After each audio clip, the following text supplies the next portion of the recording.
Hello everybody, welcome back and my name is Vikas. Guys, एक चीज़ यहाँ पर discuss करना चाहूँगा।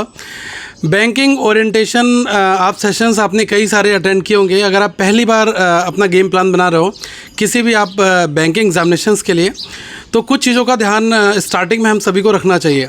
देखो गाइस, क्या होता है कि जब कभी कोई नोटिफिकेशन आता है तो उस दौरान अगर हम अपनी प्रिपरेशन रैंडमली स्टार्ट करते हैं तो कई बार ऐसा होता है कि प्री हमारा क्वालिफाई नहीं हो पाया, या फिर आगे अगर प्री क्वालिफाई आपका हो भी जाता है तो फिर मेंस के लिए टाइम कम हो पाता है।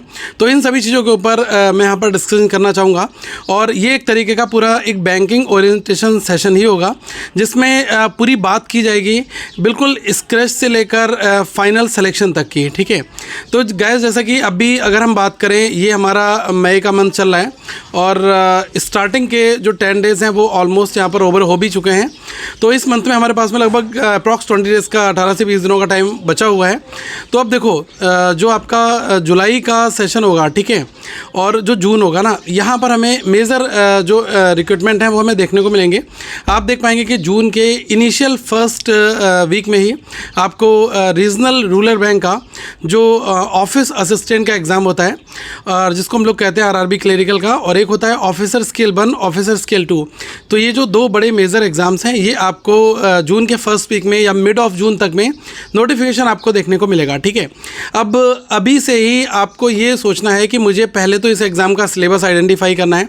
मैं ये जो ओरिएंटेशन सेशन कर रहा हूँ ये डेडिकेटेड है RRB PO RRB clerical exams के लिए। ठीक है, अब ऐसा होगा कि अगर आप आने वाले एग्ज़ाम्स को टारगेट रखते हुए अगर अभी से ही कुछ बोल्ड स्टेप्स उठाओगे तो 100% मैं यहाँ पर गारंटी ले सकता हूँ कि एग्ज़ाम में आप सफल भी होंगे और ये पहले अटेम्प्ट में आपका सिलेक्शन भी यहाँ पर हो सकता है।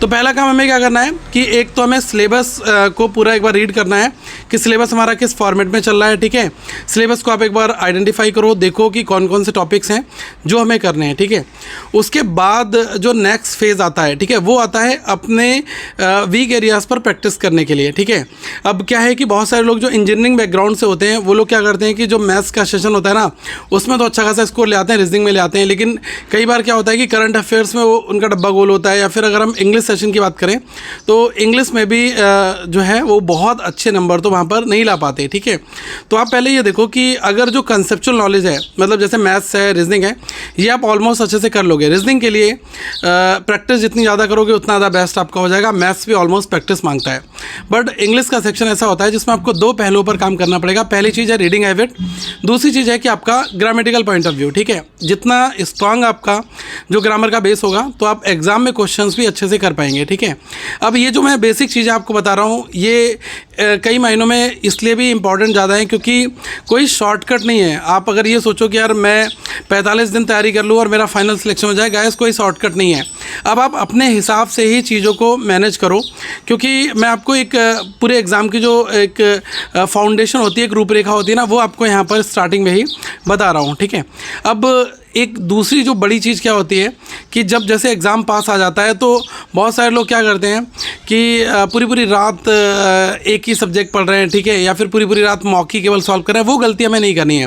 Balance study always works. ठीक है, अभी स्टार्टिंग में जैसे कि आपके पास मई के जो भी दिन बचे हुए हैं, आप अगर एक दिन में सिलेबस अपना आइडेंटिफाई कर लेते हो, फिर आप अपने टॉपिक्स को कवर करना स्टार्ट कर दो, तो देखो नोटिफिकेशन आएगा, ये 100% ट्रू है। वैकेंसीज भी आएंगी, आपको एग्ज़ाम देना है, अगस्त में आपका एग्ज़ाम होगा, तो अगस्त तक आप इतना अपने आप को प्रिपेयर कर लें कि मुझे जो भी क्वेश्चंस एग्ज़ाम में आएगा वो हमारा फैमिलियर होना चाहिए। देखो अगर एग्ज़ाम में कोई बहुत नया क्वेश्चन आ जाता है तो आप वहाँ पर डिसाइड करके आप उसको नहीं बना पाएंगे। क्यों?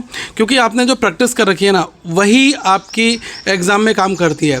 अब आप ये मानकर चलो कि मैक्सिमम टाइम क्या होता है कि एग्ज़ाम्स में जितनी मैक्सिमम आपने प्रैक्टिस कर रखी होगी उसी से ही बेस पेपर और उसी से ही मिलते जुलते क्वेश्चन आपको देखने को मिलेंगे। अगर आप बहुत लिमिटेड प्रैक्टिस करोगे तो एग्ज़ाम ऊपर से बाउंस हो जाता है। ठीक है, तो मैं आपको बस यही बताना चाहता हूँ कि अपना एक बहुत ही टफ रूटीन बनाओ, सिलेबस के साथ में आगे बढ़ो और कंसिस्टेंट रहो। ठीक है, अगर आप जब तक कंसिस्टेंट नहीं रहोगे तब तक कोई भी एग्ज़ाम जो है वो आपसे नहीं निकलेगा। ये आप बात जो है गांठ बांध कर रख लेना। एक और चीज़ है, कई बार क्या होता है कि बहुत जोश रहता है स्टार्टिंग में, लेकिन जब पढ़ने बैठते हैं तो बड़ा नीरस भावना अंदर आ जाती है, लगता है यार कि अब प्रिपरेशन छोड़ दो, अब नहीं होगा, बहुत टफ है, ऐसा है वैसा है। गाइस ये सब चीज़ें तब आती हैं जब आप सिस्टमेटिकली चीज़ों को नहीं करते हो। आपने एक चीज़ स्टार्ट किया, आपने उसको छोड़ दिया, फिर आपने दूसरा स्टार्ट किया, उसको भी छोड़ दिया, तीसरा टॉपिक स्टार्ट किया, उसको भी छोड़ दिया। आप किसी चीज़ को जब तक कंप्लीट नहीं करोगे ना, तब तक यही चीज़ रहेगी। थोड़ा थोड़ा 100-100 ग्राम पढ़ना बिल्कुल कारगर नहीं है। जब तक कि एक टॉपिक को बहुत ढंग से कवर ना कर लो, तब तक जो है बिल्कुल बैठना नहीं है, ठीक है। तो इन्हीं सब चीज़ों के साथ मैं कहूँगा कि अपनी प्रिपरेशन को नेक्स्ट लेवल पर लेकर जाएं। और हाँ, सबसे ज़्यादा जो लोग मिस्टेक करते हैं वो ये करते हैं कि जब एग्ज़ाम मीन्स का आ जाता है पास में, तो वो लोग लगभग 6-7 महीनों की करंट अफेयर्स को पढ़ना स्टार्ट करते हैं। ये सबसे बड़ी मिस्टेक होती है। आपको आज के समय में ये करना चाहिए कि डेली 1 घंटे करंट अफेयर्स के लिए निकालना है। 1 घंटे आप देखो, करंट अफेयर्स का ये फॉर्मेट है कि अगर आप अलग अलग जगह से नहीं पढ़ सकते तो इसके लिए बहुत अलग अलग सिंप्लीफाइड तरीके हैं।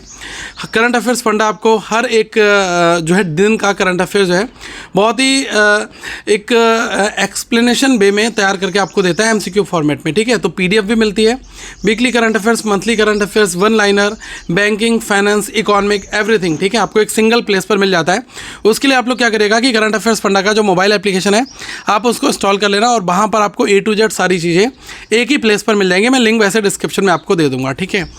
दूसरी चीज़ क्या है कि न्यूज़पेपर का एडिक्शन आपको डालना होगा। अगर आप न्यूज़पेपर के एडिक्शन डालते हो तो आपकी 4-5 चीज़ें एक साथ कवर होती हैं। पहली चीज़ क्या है, एक तो जनरल अवेयरनेस, करंट अफेयर्स के आपको टॉपिक्स पता चलते हैं, देश दुनिया में क्या हो रहा है वो आपको पता चलता है।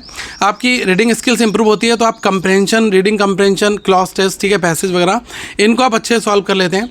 अब जैसा कि PO एग्जामिनेशंस होते हैं तो वहाँ पर आपका डिस्क्रिप्टिव भी होता है। अगर हम बात करें कि SBI की, IBPS की, तो इसमें आपका डिस्क्रिप्टिव भी होता है, तो ये आपको वहाँ पर भी हेल्प करेगा। लेटर लिखना हुआ, ऐसे लिखना हुआ, ठीक है, अपनी अंडरस्टैंडिंग को डेवलप करना हुआ। आजकल आपने देखा होगा कि जो RC आता है ना, रीडिंग कंप्रेंशन, वो आपका जो है एक तरीके से एडिटोरियल बेस्ड आता है, ठीक है। द हिंदू का अगर आप न्यूज़पेपर फॉलो कर रहे होंगे या फिर आप इंडियन एक्सप्रेस पढ़ोगे, टाइम्स ऑफ इंडिया पढ़ोगे, कोई भी आप न्यूज़पेपर लोगे, उसमें एक संपादकीय पेज आता है, द एडिटोरियल, ठीक है। एडिटोरियल में क्या होता है कि जो देश दुनिया में बहुत ही हॉट टॉपिक होता है ना, उसके ऊपर जो ऑथर होता है ना, वो अपने लेख लिखता है, ठीक है। तो उसके परस्पेक्ट्स को आपको समझना पड़ता है और कई बार पूरी चीज़ों को एक्सप्लेनेशन फॉर्मेट में दिया जाता है, ठीक है। अब जैसे मैं आपको कुछ एग्जांपल बता रहा हूँ। अब जैसे यहाँ पर अभी ये जो आपने देखा होगा कि रशिया और यहाँ पर जो वॉर चल रहा है, ठीक है, तो अभी इसी बीच में रशिया ने अपना विक्ट्री डे सेलिब्रेट किया हुआ है, ठीक है। तो वो बहुत बड़े लेवल पर था। ऐसा आर्टिकल आपकी न्यूज़ में 100% आपको देखने को मिलेगा, ठीक है। यूक्रेन के साथ जो कॉन्फ्लिक्ट है उसके ऊपर कई अलग अलग तरीके के आर्टिकल्स आते हैं कि इंडिया का स्टैंड कैसा है। तो कई बार जो ग्लोबल इश्यूज़ होते हैं ना, वो भी आपको बहुत बेहतर तरीके से गाइस करने होते हैं, ठीक है। तो इन्हीं सब चीज़ों के साथ में हम अगर न्यूज़पेपर को पढ़ते हैं तो अल्टीमेटली जो ओवरऑल जो आपकी ग्रोथ है ना, हर एक सब्जेक्टिव वाइज, वो आपकी वहाँ पर होती है। ज़रूर मैथ और रीजनिंग में ये चीज़ ज़्यादा काम नहीं करेगा, लेकिन हाँ, रीजनिंग में भी करेगा। रीजनिंग में जब आप डिसीजन मेकिंग के क्वेश्चंस करोगे या फिर आप स्टेटमेंट करोगे, कंक्लूजन करोगे, तो वो चीज़ें आपकी एक बहुत बेहतर तरीके से तैयार हो जाती हैं, ठीक है। तो यही सब चीज़ें हैं छोटी छोटी, इनको अच्छे से तैयार करना है। और बाकी हाँ, करंट अफेयर्स फंडा पर हमने कंप्लीट रीजनिंग आपके लिए प्रोवाइड करा रखी है ओनली 299 रुपीज़ में, तो आप इसका भी लाभ उठाएं। और जो हमारा करंट अफेयर्स की एनुअल मेंबरशिप है, आप इसको भी लें। आप PDF को डाउनलोड भी कर सकते हैं, एक PDF आप सेव कर सकते हैं मोबाइल में भी, डेस्कटॉप और लैपटॉप भी ऊपर भी, और वेब एक्सेस भी इनेबल्ड है। तो आप इसको देखें, अपनी अच्छी प्रिपरेशन करें और अपना फाइनल सिलेक्शन लें। ये ओरिएंटेशन सेशन आपको कैसा लगा प्लीज़ कमेंट सेक्शन में जरूर बताइएगा। मेरा बेसिक मोटिव ये था कि आपको बिल्कुल स्क्रैच से बताया जाए कि तैयारी तो करनी है, लेकिन कैसे करनी है। अगर सब्जेक्ट्स हमें कवर करने हैं तो उनको कवर करने के लिए हमें कितनी मेहनत करनी होगी, क्या क्या सेगमेंट्स हैं, वो सारी चीज़ें हम लोग यहाँ पर डिस्कस इस सेशन में किया। अगर कुछ छूट गया हो तो प्लीज़ आप नीचे कमेंट सेक्शन में डाल दीजिएगा, मैं नेक्स्ट वीडियो में उसको कवर करूँगा। और अभी से ही अपना एक टाइम टेबल बनाओ, और अगर आप चाहते हो कि मैं आपकी टाइम टेबल में हेल्प करूँ तो आप कमेंट सेक्शन में अपने जो पॉइंट्स, जो प्रॉब्लम्स आ रही है ना, उनको आप ज़रूर लिखना। तब मैं एक जैसे वर्किंग प्रोफेशनल्स हैं या फिर जो फुल टाइम एस्पिरेंट हैं, इनके लिए मैं कुछ पॉइंट्स बता सकता हूं जो आपको 100% गाइस हेल्प तो करेंगे ही करेंगे, ठीक है। आगे हम लोग फिर मिलेंगे। Thank you so much, have a good day to all of you. Once again we will meet in the next video and download the current affairs funda application for all the current affairs and reasoning updates. Thank you everybody, bye bye, take care.